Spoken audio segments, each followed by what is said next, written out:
All right. Hello, everyone. Thank you so much for joining us this afternoon. The nonprofit National Popular Vote is delighted to be hosting today's conversation with Jesse Wegman.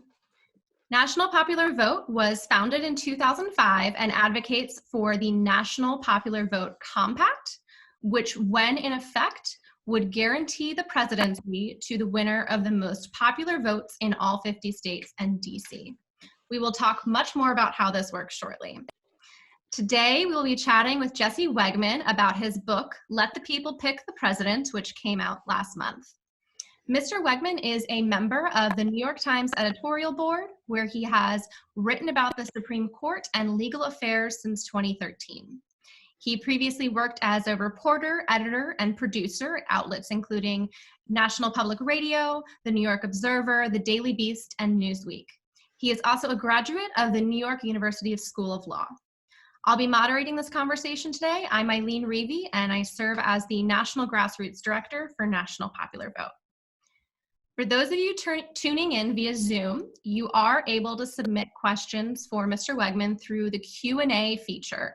So on Zoom, at the bottom toolbar, look specifically for Q&A when you want to submit a question, not just in the chat box. We will be answering some of these questions from the audience later in the hour, and you can submit them at any time in that Q&A box. Jesse, welcome, and thank you so much for taking the time today to talk to our volunteers and supporters all across the country about your book. Thank you so much for having me. I'm thrilled to join. So I want to start off by making sure that everyone on the call has the same basic understanding about how we currently elect the president. So you've written this fantastic book on Let the People Pick the President, and some people might think that's what we do now, but it's actually not. So on election day, you and I cast our ballots in our respective states, but unlike almost every other office in the country, whoever gets the most votes doesn't necessarily become the president, and the real vote actually occurs weeks later.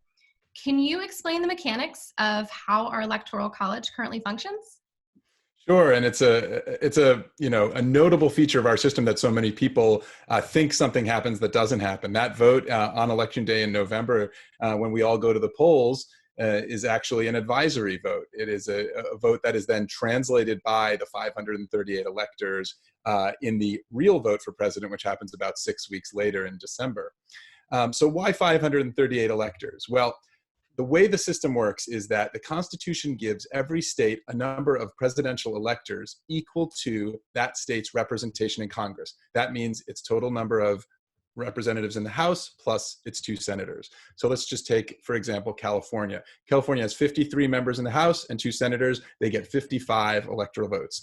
That's what covers the whole country, with the 3 electoral votes that are given to DC by an amendment to the Constitution. You have 538 electoral votes. A candidate needs a majority of those votes, 270, to win the presidency. That's how it works. That's pretty much all of the substantive stuff that the Constitution lays out for how the Electoral College works. Everything else about the Electoral College, including most of the things that we consider inherent in its functioning, are actually the product of state laws. State lawmakers making decisions about how their electors are chosen, how those electors are awarded to the candidates. All of that is done at the state level. That's how the framers designed the Electoral College at the beginning, and it's how it functions today. And the Interstate Compact that you work on that's its central operating principle, is understanding that this is a state-based mechanism and not something that is constitutionally ordained. So I'm happy to go into more of the details, but that's the basics of it. There's 538 electors, you need 270 to win the White House, and the states decide almost every element of this system. So currently, most states use the same way of deciding how those electors are awarded. Can you explain what that mechanism is? Sure. So as I said at the beginning, states can do whatever they like. At the founding, some states awarded their electors based on congressional district. So whichever candidate won more popular votes in a congressional district got one elector for that district. 2 states currently do that still today. That's Maine and Nebraska. I shouldn't say still, they've adopted it in recent decades. But 48 other states all use the same method, which we call winner take all, statewide winner take all. And that means exactly what it sounds like, which is whichever candidate wins the most popular votes in that state wins all of that state's electors, no matter how close the vote is. It doesn't matter if they win by 10 votes. It doesn't matter if they win by 100,000 votes or 10 million votes. They win all the state's electors. You saw this happen to dramatic effect in 2000, particularly when out of more than 6 million votes cast in the state of Florida, George W. Bush ended up with a 537 vote lead over Al Gore. I know that that number is still disputed today. There were many other counts which came up with different results, but that was the official final total. 537 votes differentiating among 6 million ballots cast. George W. Bush won all of Florida's, I think at the time it was 25 electors. Al Gore won none of them. So that winner take all rule is really at the heart of how the Electoral College functions today, and it's at the heart of the distortions that the Electoral College as it operates now introduces into our politics and into our governments. And that winner take all rule is also how we end up with the divergent election, like we saw in 2000, we saw more recently in 2016, and has happened 5 times total in our nation's history. And it almost happened in 2004 as well, didn't it? That's right. It almost happened in the other direction, right? So we think of this as a very partisan issue. It's very easy in 2020 to think that Democrats are all in favor of the national popular vote and Republicans are all in favor of the Electoral College. And that's how the fight breaks down right now. But until election night of 2000, which was the first time that that divergence between the Electoral College and the popular vote had happened in anyone's lifetime, the last time it had happened was 112 years earlier, nobody really thought of this in partisan terms. It was really not a partisan issue. There were ideological elements to it. There were geographical elements to it, but it was not a partisan issue the way it is today. And what's so funny is it wouldn't take much to completely unpartisanize it. So as you say, in 2004, the Electoral College and the popular vote nearly split again, but this time in the other direction. It wasn't the Democrat losing the Electoral College, but winning the popular vote. It was the other way around. George W. Bush won the national popular vote in 2004 by 3 million votes. That was roughly the same lead that Hillary Clinton had in 2016.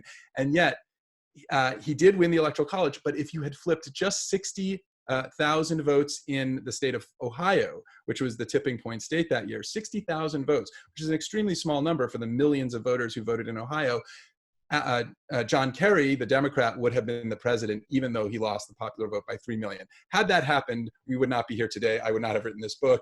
We would not have an Electoral College anymore because both parties would have been harmed by it within a 4-year period. Both parties would have had a lot of incentive to get rid of it. And all the talk that we hear, the principles behind the Electoral College, would have been out the window.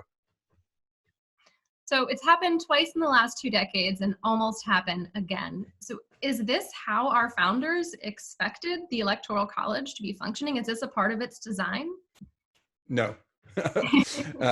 So there were a lot of reasons why the framers adopted the system for choosing the president that they did. This was actually one of the most vexing issues that they faced during the convention, the 4 months in Philadelphia in 1787. They talked about it afterwards. James Wilson, who's a big character in my book, and I think one of the most interesting framers of all, especially when it comes to questions of popular involvement in our democracy. He was one of the main proponents. He was the main proponent for a popular vote for president, actually from the beginning of the convention until the end. He fought for it. He won over several of the most influential delegates to the convention, but in the end, obviously, they lost that fight. Why did they lose that fight?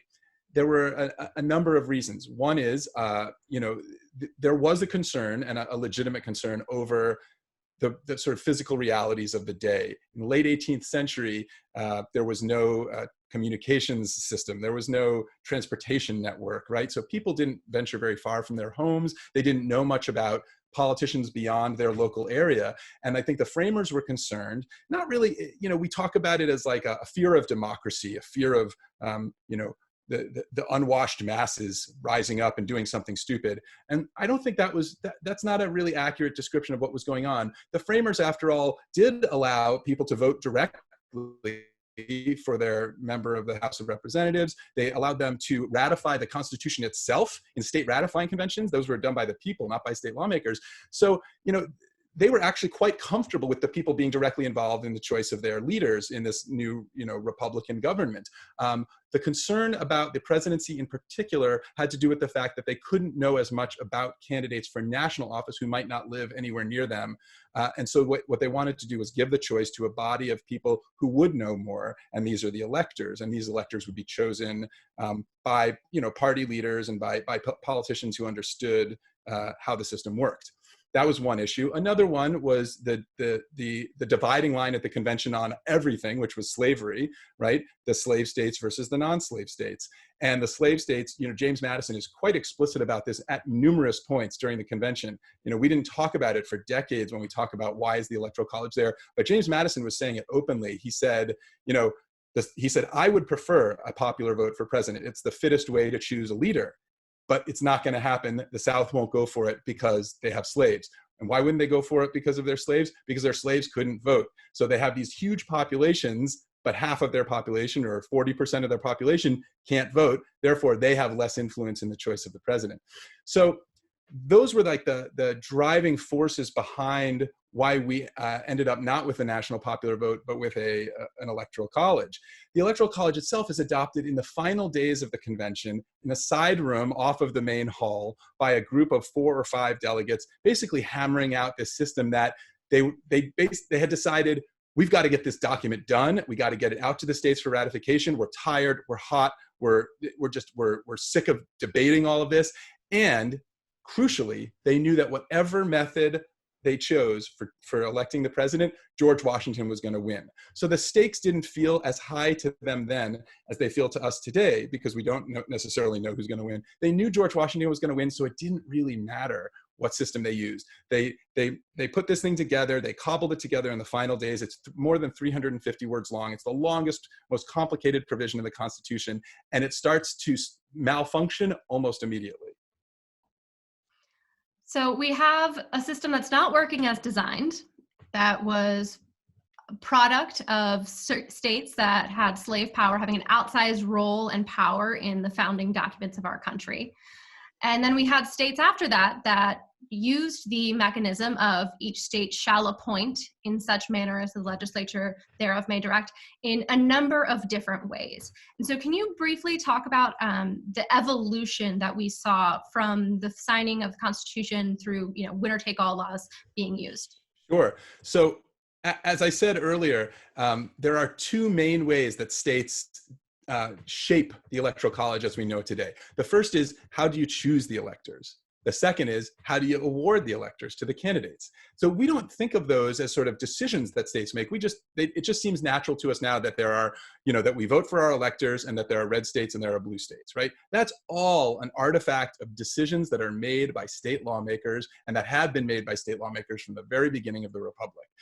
When I talk about choosing the electors, we think it's natural. Most people think it's natural, if they understand that there's an electoral college at all, most people think it's natural that they vote for their elector, right? That would be weird not to. But in fact, the state lawmakers don't have to let you there's no constitutional right at all to be involved, for regular citizens to be involved in choosing their president.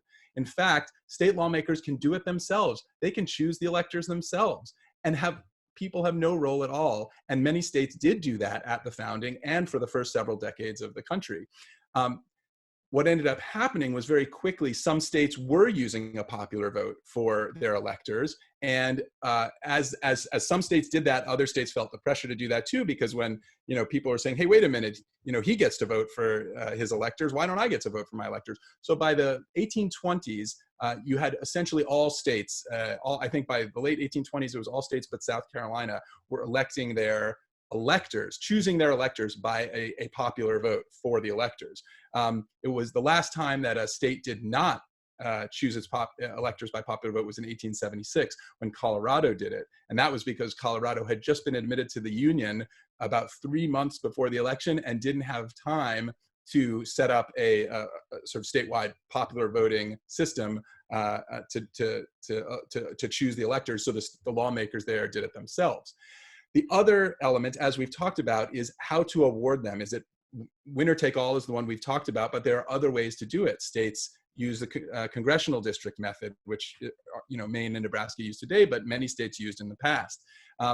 Winner take all is used by most states today because it gives states extra political clout. It gives them outsized power to say to a candidate, hey, we're going to be able to give you all of our electors, right? Not just some fraction of our electors, we're going to give you all of our electors. So that's beneficial to the state because it gets them attention.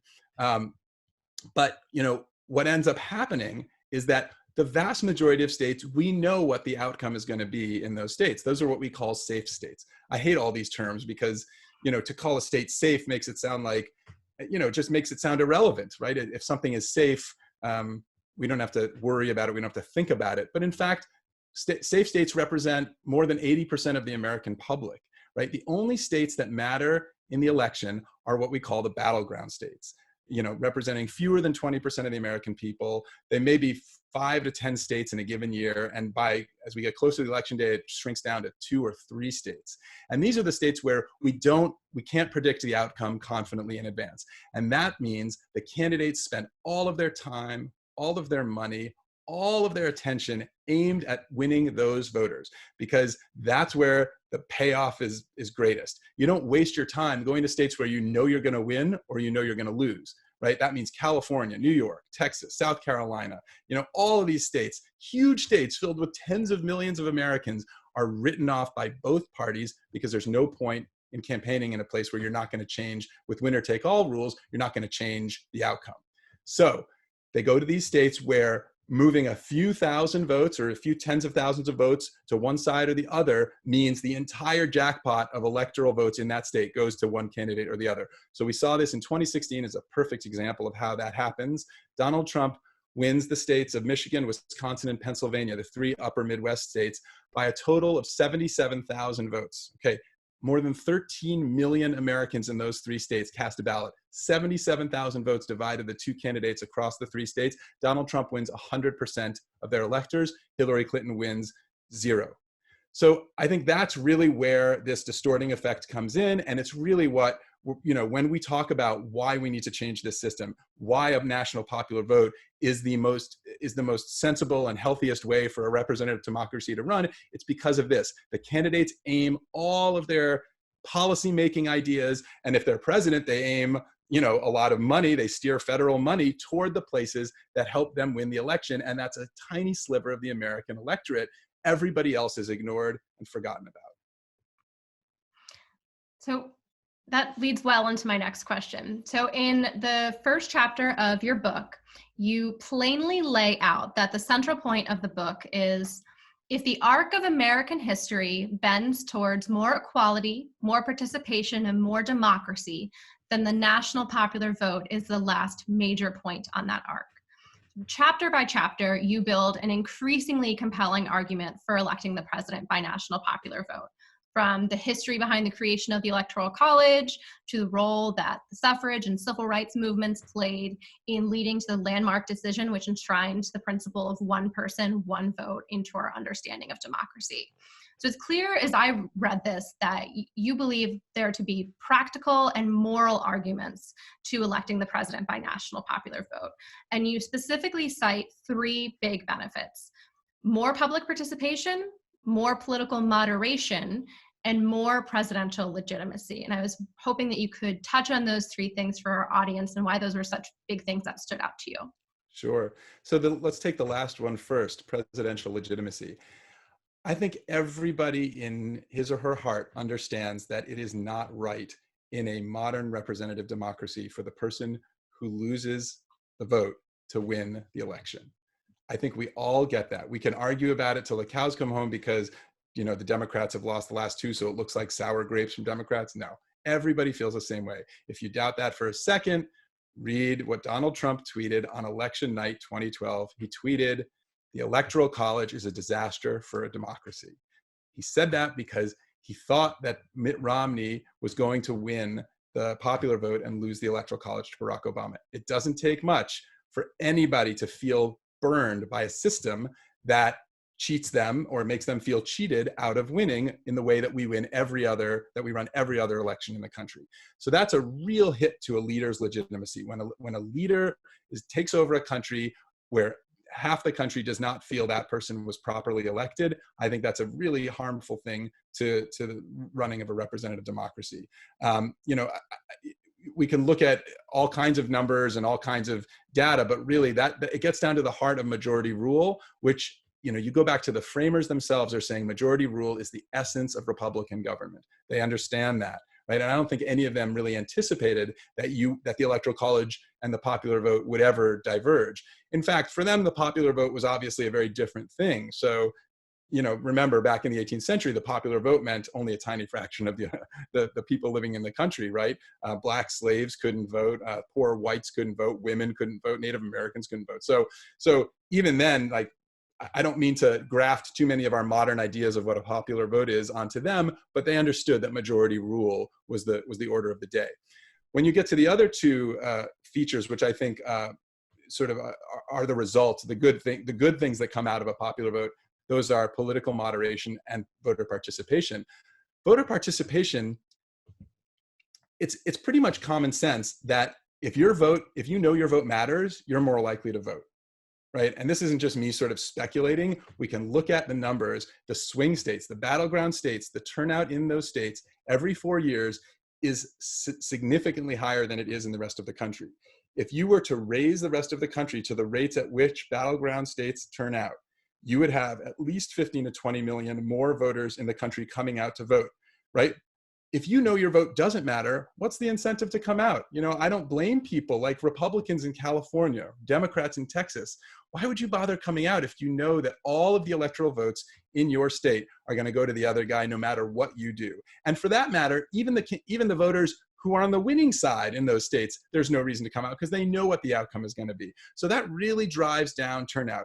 4.5 million people voted for Donald Trump in California in 2016. That's a lot of voters. That means, and there's a lot more voters who didn't turn out there who were Republicans because they knew that no matter how many of them turned out, the Democrat was going to win.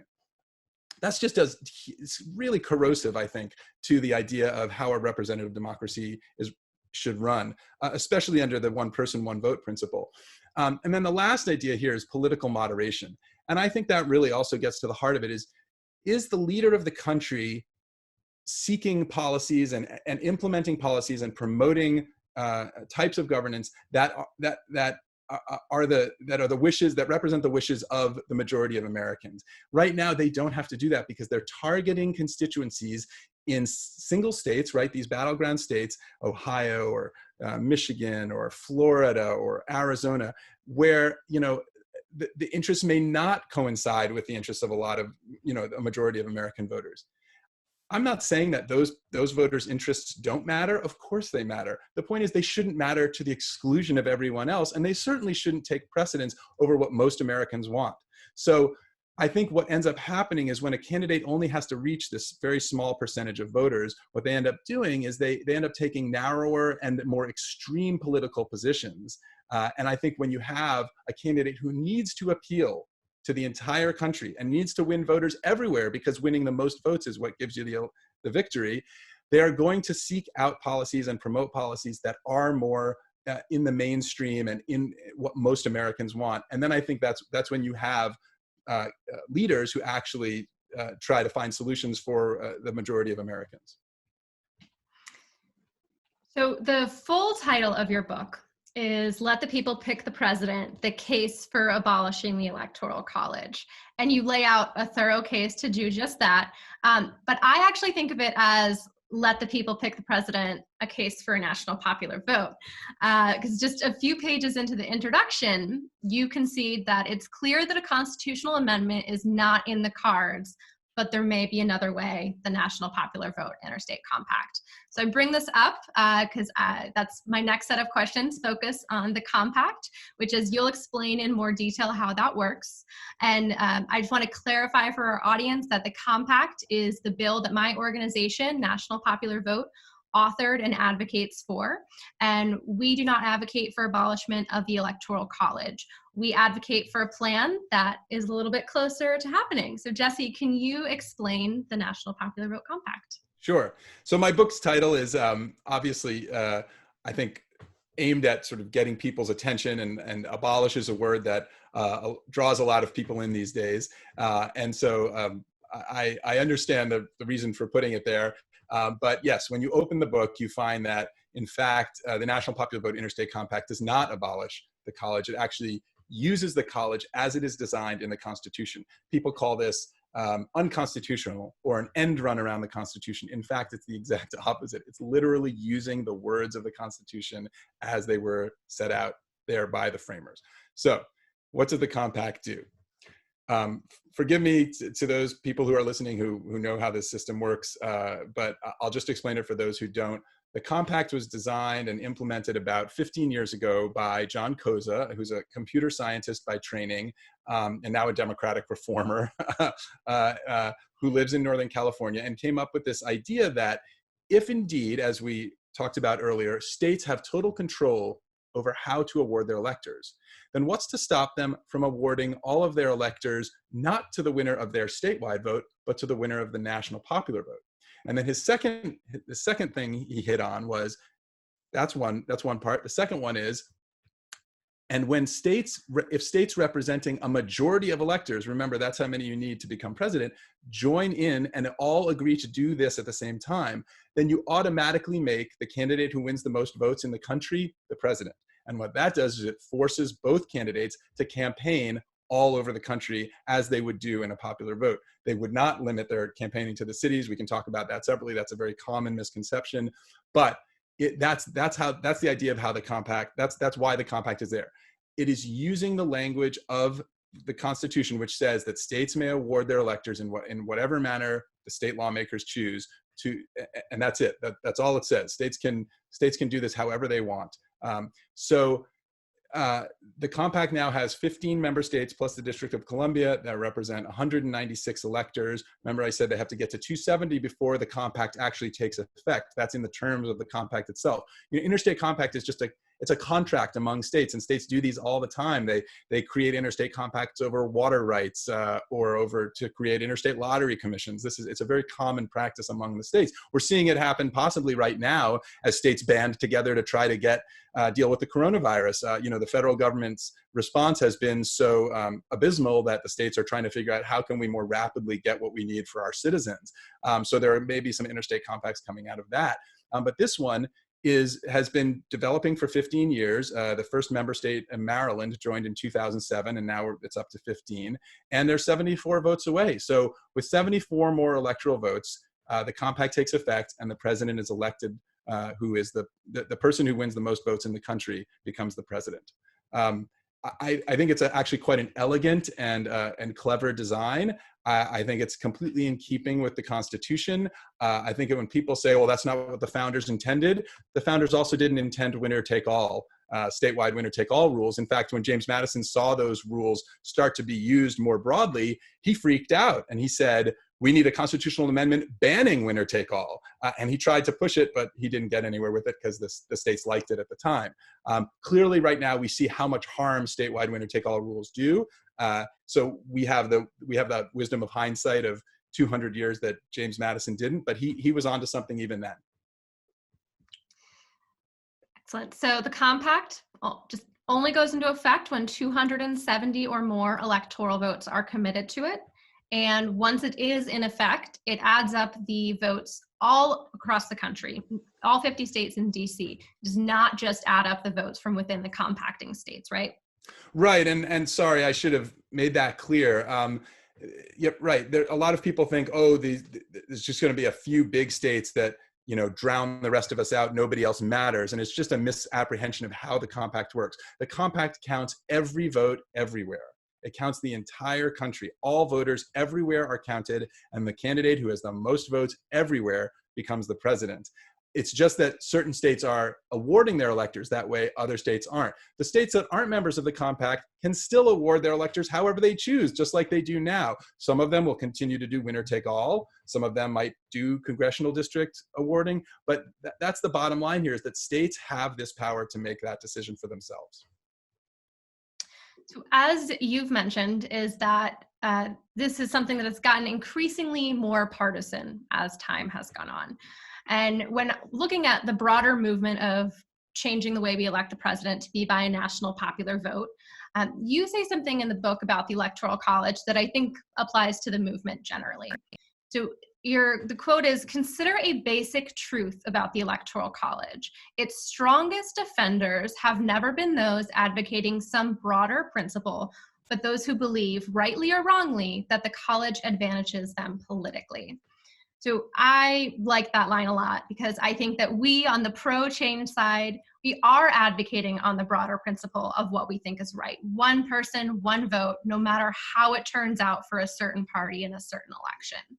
So one of the questions I got from one of my volunteers was, how do you recommend we deal with the partisan nature of this issue within our current political landscape?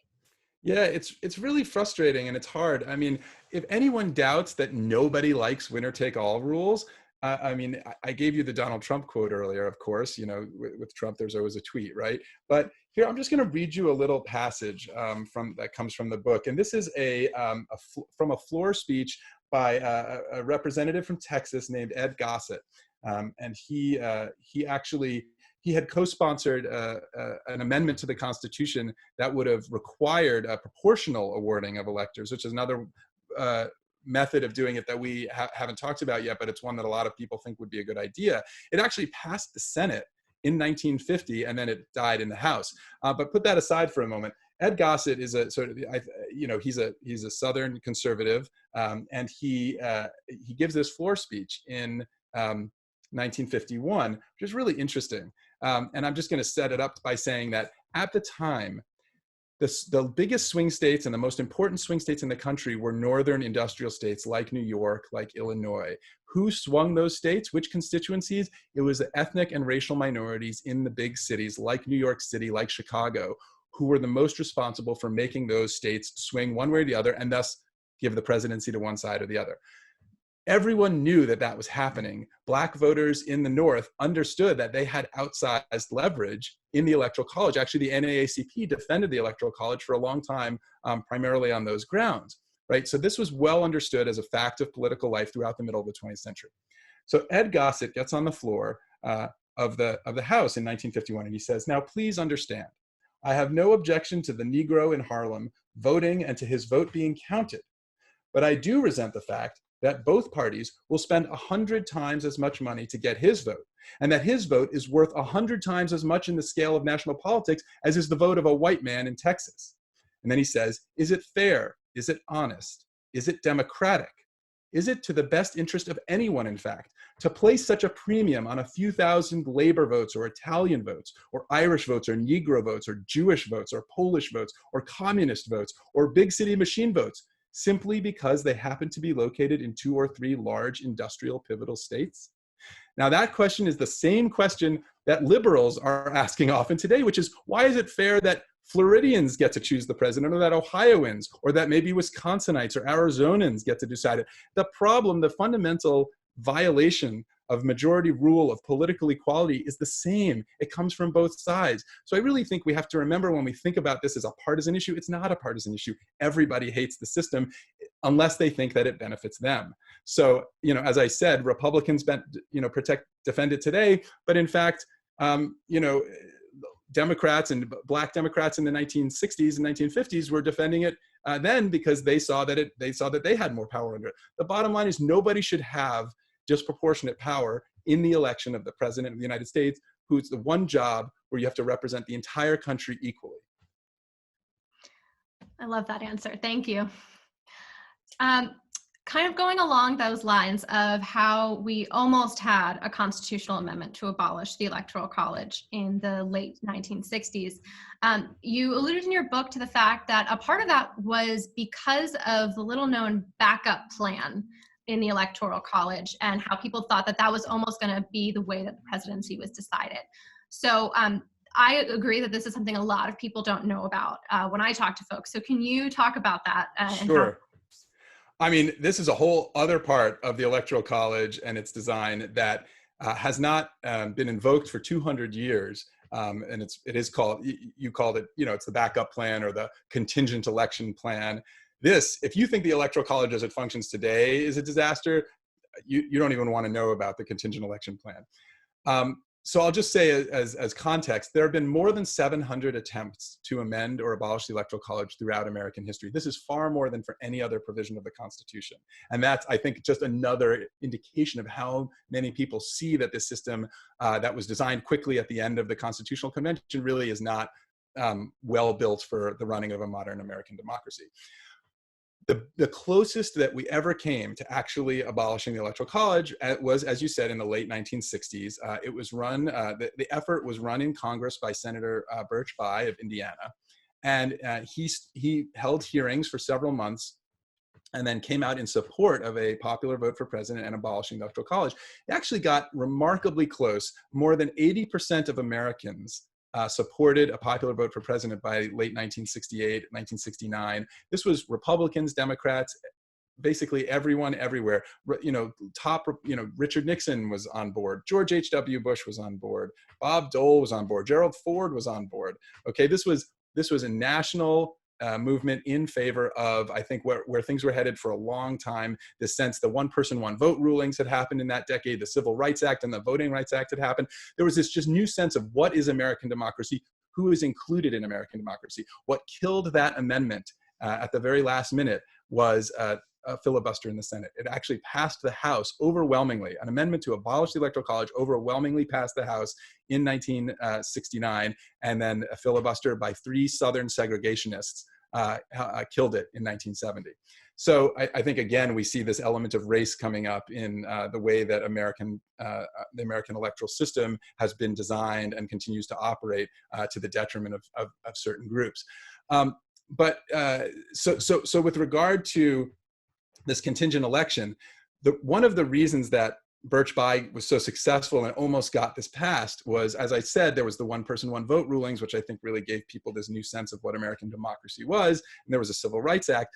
But there was also the election of 1968. And the election of 1968 was a real trauma for the country because George Wallace, who ran as an American Independent Party candidate, which basically meant he was running as a hardcore segregationist because the Democrats, which was the party he used to be a member of, had basically turned their backs on segregation and had embraced the civil rights movement, right? So George Wallace didn't have a home anymore. He decides, I'm not a Democrat, but I'm not a Republican either. I'm going to run third party, and what I'm going to try to do is win enough electoral votes to keep either candidate from winning a majority of the electoral votes in the country. Remember what we said at the beginning, you need a majority of electors to win the presidency. What happens if no candidate wins a majority of electors? That's when the backup plan kicks in that you mentioned. The backup plan is then the election goes to the House of Representatives. The House of Representatives then chooses the president themselves, but with each state delegation in the House getting a single vote. So that means that Wyoming, which has one representative, gets as much power in choosing the president as California with 53 representatives. So it's a huge, even bigger distortion than we currently have under the first run of the Electoral College. And what ends up happening is you basically have the president chosen by whichever party happens to control more state delegations in Congress, which is a complete political fluke. It doesn't say anything about, necessarily where the country is. You can often have a president of one party, but more representatives of the other party, more state delegations being led by the other party. So in 1968, George Wallace was trying to force the election into a situation where he got to call the shots. He got to tell one party or the other, if you want my delegates, if you want my electors, you've got to give me what I want. He won 5 states all in the Deep South. And I think it was something like 46 electoral votes. He didn't succeed. So Richard Nixon ends up winning the election. He didn't succeed, but he came close enough to basically give the nation a collective heart attack. and make people realize, wow, the system that we use for electing our president is really messed up, and we need to change it. So that was really the last push. We have not had a contingent election in America since 1824. It's possible. You can definitely draw electoral college scenarios for 2020 in which both Donald Trump and I guess now Joe Biden would win 269 electors, one shy of the majority. And then again, it would go to the House. In that case, right now, Republicans control more states. So Donald Trump would be effectively reelected. But it's a really, I think it's just the fact that we're seeing that this is even possible and that states would all count equally in the selection of the president, no matter how many people live there. I don't think there's anyone in the country right now who thinks that the contingent election that's in the Constitution is a good idea. So I'm going to open it up for some of the questions that we've gotten here in the chat. And, you know, one of the ones that you do a really fantastic job of addressing in your book, and it's one of the big questions that we often get, is no, candidates are just going to go to San Francisco and New York, and why would they come to me in Oklahoma? And furthermore, why should I in Oklahoma even support this? So there's two answers to that question. The first is there's just a mathematical misunderstanding. People don't know how big cities are compared to the country as a whole, the population of the country as a whole. In fact, the biggest cities in the country only represent a small percentage of the total population of the country. And even then, those cities aren't voting 100% for one candidate and 0% for another. They're probably about 60-40, usually in favor of the Democrats.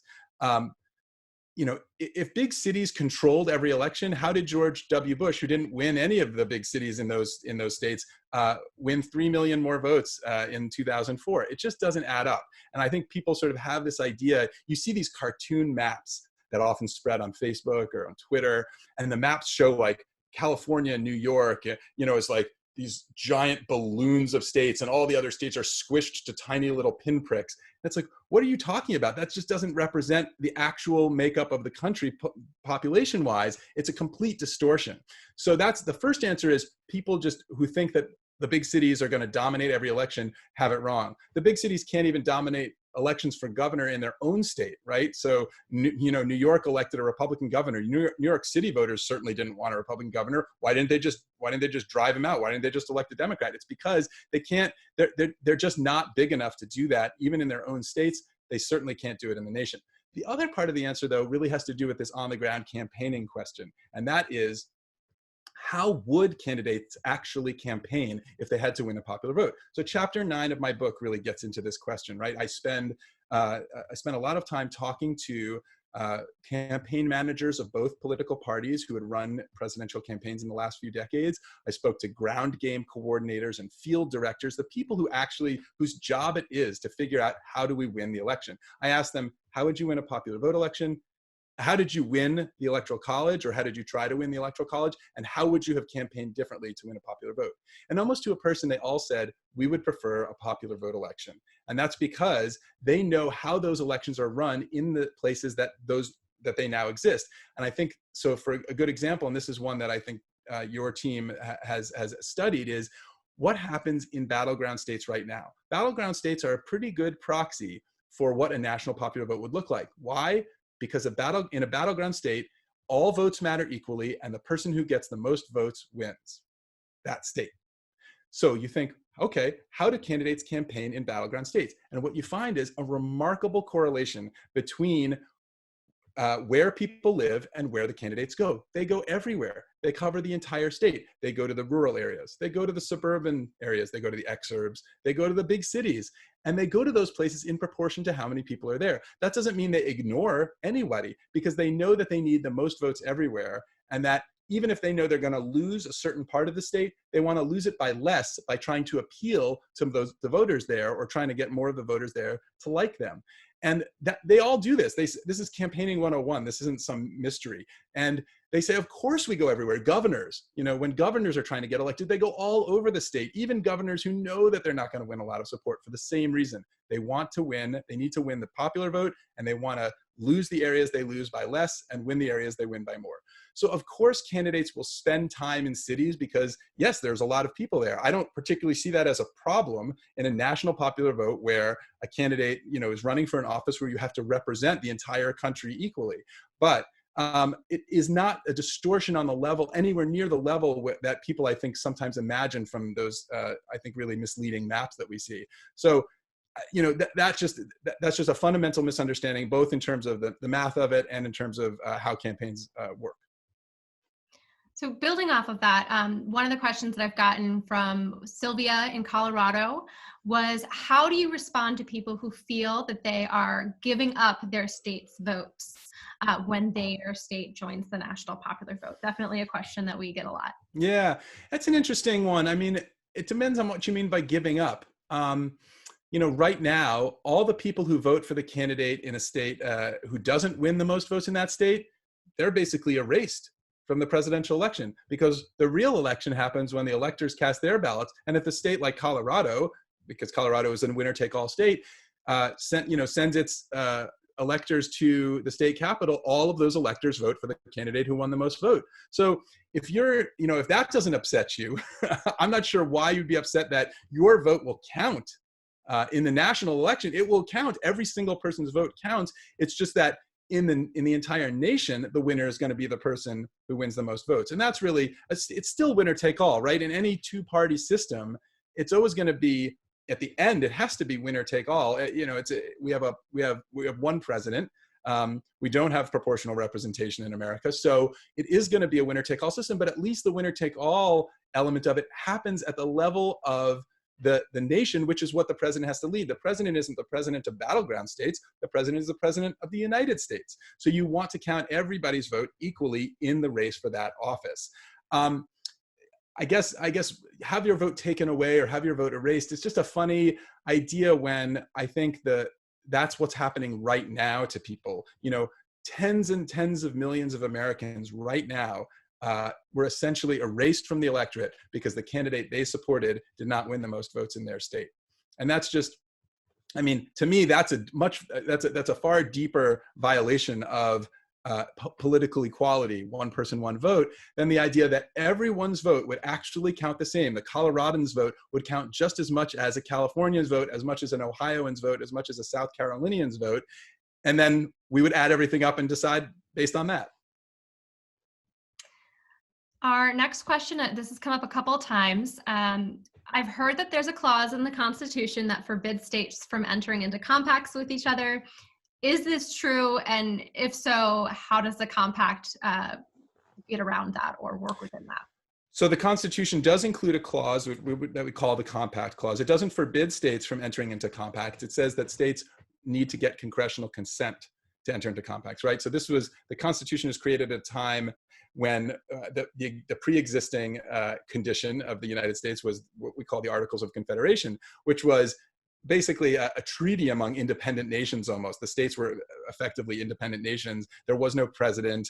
There was a Congress, but it was extremely weak. So when they created the Constitution and a new government, a new federal government that was supreme over the states, they didn't want the states continuing to kind of have power that would infringe on this new federal government's power. So while it does say states need consent for any interstate compact, that's actually not in practice quite how it has worked. The Supreme Court for more than 100 years has made it very clear that the only compacts that require consent from Congress are those that in some way infringe on the power of the federal government, or that arrogate to states powers that they didn't previously have.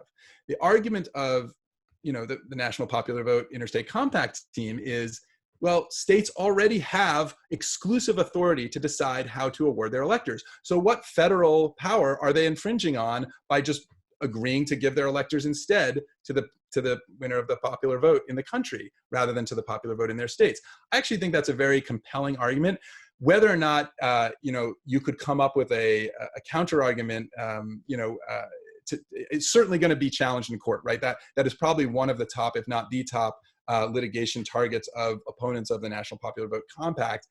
It absolutely, if the compact were to hit 270 electors and go into effect, I'm sure that this would enter the federal courts as a challenge, and it would go up to the Supreme Court I am not about to guess how the Supreme Court would come down on it. I have my suspicions based on what we've seen from this particular slate of justices, but I think it's a strong legal argument looking at the history of how the Supreme Court has interpreted the Compact Clause to date. And I'll just add on to that. For national popular votes perspective, if it does get to that point where the Supreme Court says, actually, you do need congressional consent, there is no reason that we would need to get congressional consent before that point. So at that point, we could just pivot and go and get it, just as we've lobbied for this bill in every single state in the country. Right. So how does the compact interact with the two-party status quo? Does this hurt or help third parties or something else? It's a really interesting question, and I think it's a complicated one. Political scientists talk about this all the time, and they're far more able, I think, to address the nuances of it than I am. Here's what I discovered in researching and writing this book. A national popular vote would change the incentive structure for third parties. That's absolutely true, right? Right now, there's very little incentive to run as a third party, an independent candidate in the presidential race. Why? For the same reason we've been talking about this whole discussion, which is that winner-take-all rule. If you can't win enough votes in a single state to win all of that state's electors, you're basically just wasting your time, you're wasting your money. So Ross Perot, I think, won something like 20 million votes in when he ran in 1992. That's a lot of people. 20 million Americans voted for this guy. He didn't win a single elector because those votes were spread all across the country and never added up to enough to win winner take all. So unless you're super wealthy like Ross Perot or Michael Bloomberg or someone like that, and you can blow millions or billions of dollars on a presidential campaign that isn't going to go anywhere, you're probably not going to do it. So that does sort of limit the election to the two parties, the Democrats and the Republicans.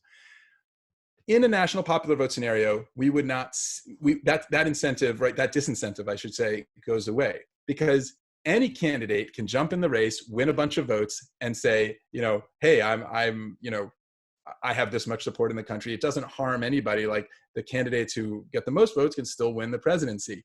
So I've heard a lot of concern from people who say, oh, well, under national popular vote, wouldn't it just be a free-for-all where there were 15 candidates and everyone got a little bit, but the person who got the most only got, say, 20-25% of the vote? Isn't that a concern for, like, we were talking about presidential legitimacy? Is a president legitimate who only wins 25% of the electorate? I guess I would say a few things about that. One is, we've now had 5 presidents who did not win the popular vote in the country. If Americans are okay with presidents not winning the popular vote, I think we can tolerate a president who doesn't win a majority of the vote. There have actually been 15 of 45 presidents have become president without winning a majority of the popular vote in the country. So I think this sort of idea that we can only win with a majority is a bit misplaced in terms of what Americans are most concerned about.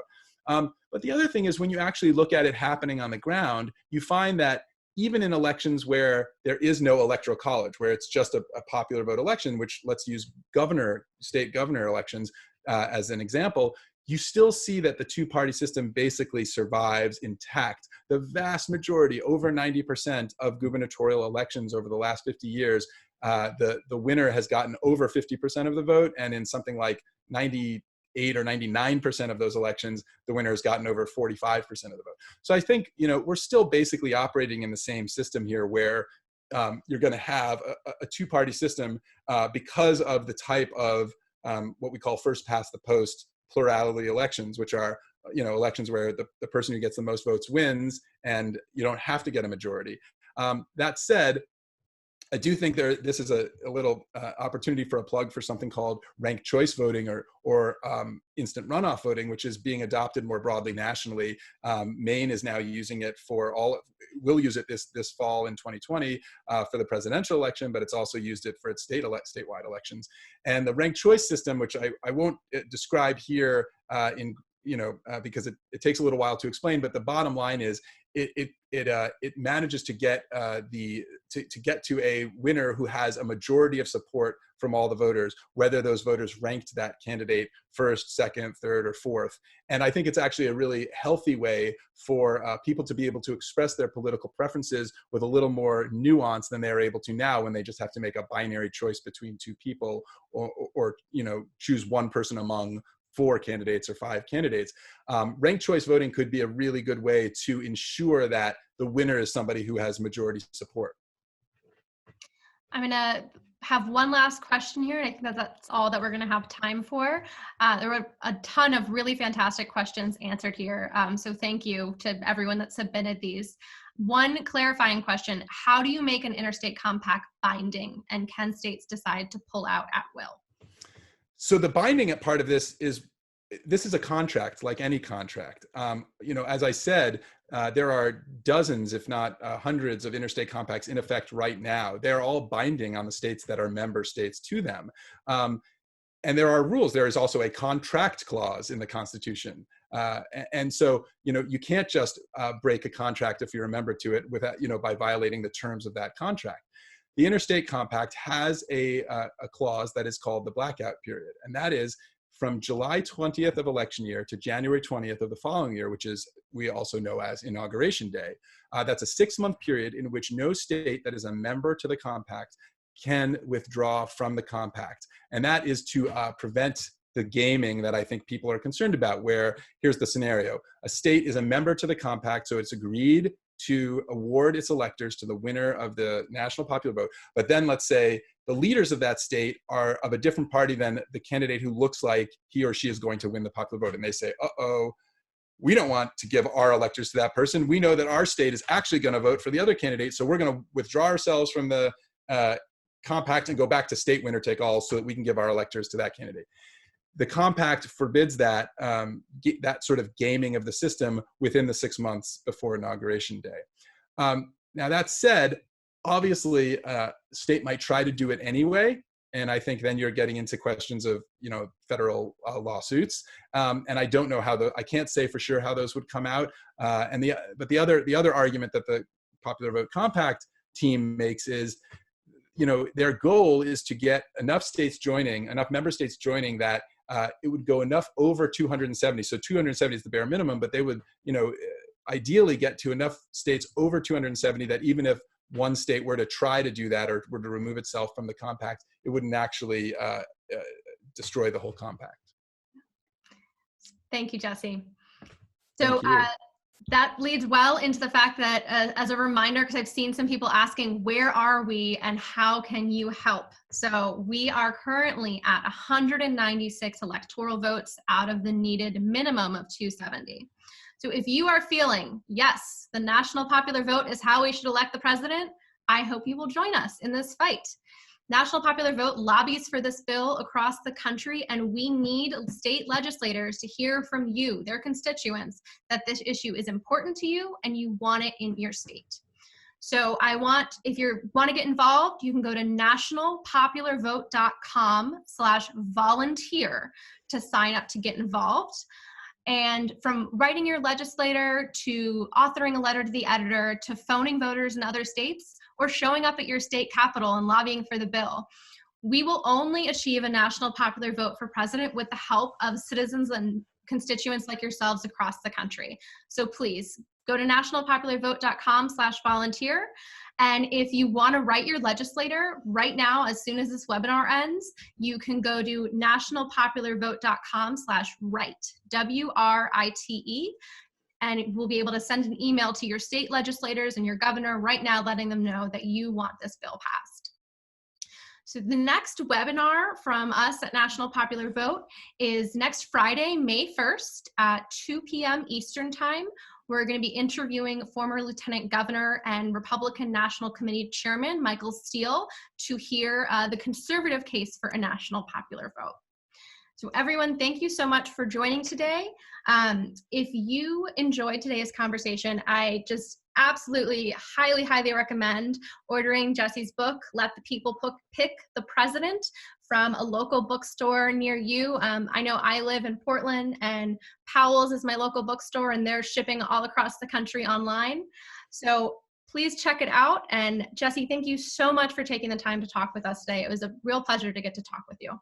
It was my pleasure too. Thanks for having me. Thank you.